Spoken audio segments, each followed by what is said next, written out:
থাকবে তো, নাও থাকতে পারে, এটাই তো। কারণ এখান থেকে দেখাচ্ছে মানে 50 মিনিট দেখাচ্ছে লাগবে। ধন্যবাদ, থ্যাঙ্কস। আসামে বেশি যাবে তো জুয়েলার্স।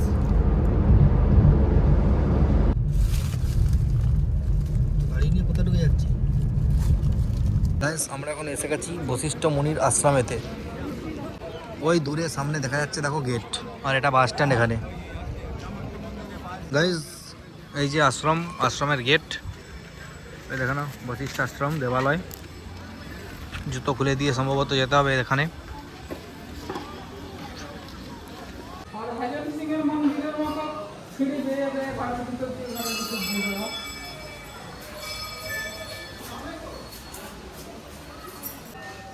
এই আশ্রমটি নিয়ে দু একটি কথা বন্ধু তোমাদেরকে বলে দিই।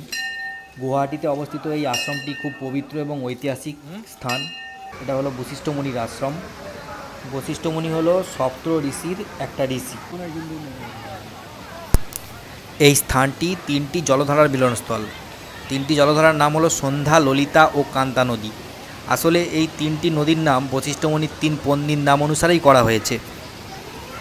আশ্রমের ভিতরে আছে ভগবান শিবের একটি প্রাচীন মন্দির, আর তার কাছাকাছি একটি গুহাও আছে যেখানে বশিষ্ঠ মুনি ধ্যান করতেন। পাশ দিয়ে বয়ে চলেছে জলধারা, ছোট ছোট জলপ্রপাত। এখানে পর্যটকদের ভিড় এখন এতটাই বেশি যে উপভোগ করা একটু মুশকিল। দেখো তোমরাও, মানুষের আওয়াজের সঙ্গে তোমরা ঝর্ণার জলের আওয়াজও শুনতে পাচ্ছ। তবে যারা গৌহাটি ঘুরতে আসবে তারা অবশ্যই কামাখ্যা মন্দির দেখার সাথে সাথে এখানেও একবার এসো, কারণ এটা তো অবশ্যই একটা অত্যন্ত প্রাচীন এবং ঐতিহাসিক স্থান।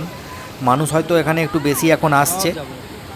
2014 সালের দিকে আমি এখানে এসেছিলাম, তখন কিন্তু এত ভিড় মানুষের ছিল না, তখন খুব কম লোকই আসতো। এখন এসে দেখছি 2026 সালে দেখছি এখানে প্রচণ্ড লোক বেশি, এবং বাস গাড়ি, প্রচুর ছোট গাড়ি বাস এখানে পাশেই পার্কিংয়েতে দাঁড়িয়ে আছে। তো স্বাভাবিক এখানে মানুষজন হবেই। তো এসে সবাই দেখে যাবে, সবাইয়ের কাছেই আমি এটা বলবো, কারণ এটা দেখার মতো জায়গা অবশ্যই। ধর্মীয় বিশ্বাস থাকুক বা না থাকুক, এটা একটা মাস্ট ভিজিট প্লেস। হ্যাঁ, হয়েছে।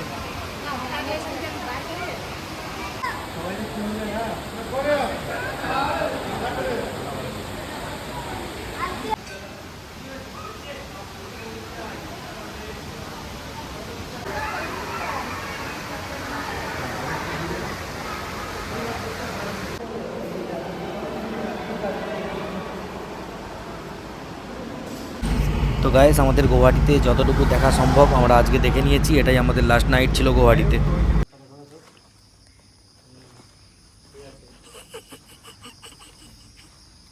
চলে যাচ্ছে গাইস, আজকে গুয়াহাটিতে আমাদের লাস্ট নাইট, আর আমরা কি খাচ্ছি দেখো। ভাতে জল ঢেলে দিয়েছি, আর এটা হচ্ছে আমাদের ডিম ভুজিয়া। এটা ডিম ভুজিয়া, আর এটা হচ্ছে মাছ কিনেছিলাম, ভাজা মাছ, তার সঙ্গে হচ্ছে পেঁয়াজ টেয়াজ করে ভাজা আছে, আর তার সঙ্গে পেঁয়াজ, কাঁচা লঙ্কা, আর একটু চানাচুর, আর জল ঢালা ভাত, দারুণ জমে যাবে। আর এটা আমাদের রুমটা ঘেটে আছে, আর দেখাবো না।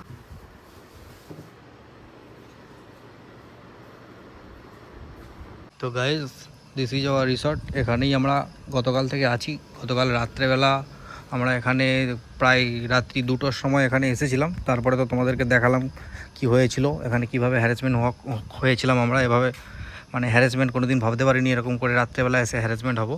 তো রিসর্টটা সুন্দর অবশ্যই, কিন্তু রিসেপশনিস্ট ভালো নয়।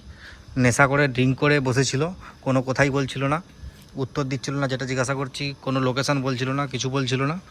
তো যেটা এখন দেখাবো বলে তোমাদেরকে দেখাচ্ছি, সেটা হচ্ছে দেখো এইদিকে কার পার্কিংটা রয়েছে, আর এইদিকে রিসর্টের পুরো অংশ, সামনে মন্দির, আর ওইখানে রিসেপশন, আর এগুলো বিভিন্ন রুম প্রত্যেকটা।